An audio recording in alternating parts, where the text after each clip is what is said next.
നിരവധി മോഷണ കേസുകളിൽ പ്രതിയായ പിടികിട്ടാപ്പുള്ളിയെ പോലീസ് അറസ്റ്റ് ചെയ്തു.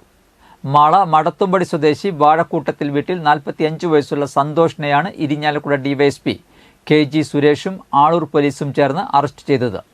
വീട് കുത്തിത്തുറന്ന് മോഷണം, വാഹന മോഷണം, ക്ഷേത്രങ്ങളിലും പള്ളികളിലും വ്യാപാര സ്ഥാപനങ്ങളിലും ഉൾപ്പെടെ നിരവധി കേസുകളിൽ പ്രതിയായ ഇയാളെ ചോറ്റാനിക്കരയിൽ നിന്നാണ് പോലീസ് അറസ്റ്റ് ചെയ്തത്. ആളൂർ പുത്തൻവേലിക്കര സ്റ്റേഷനുകളിൽ പിടികിട്ടാപ്പുള്ളിയാണ് ഇയാൾ.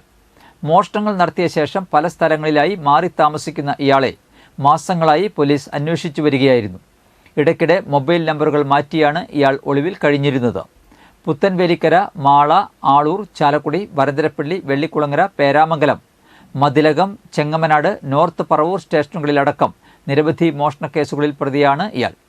Aloor SI KS Subind, crime squad അംഗങ്ങളായ SI Joji Alleshu, senior CPO ES Jeevan, CPOമാരായ KS ഉമേഷ്, AV സവീഷ് എന്നിവരും പ്രതിയെ പിടികൂടിയ സംഘത്തിലുണ്ടായിരുന്നു.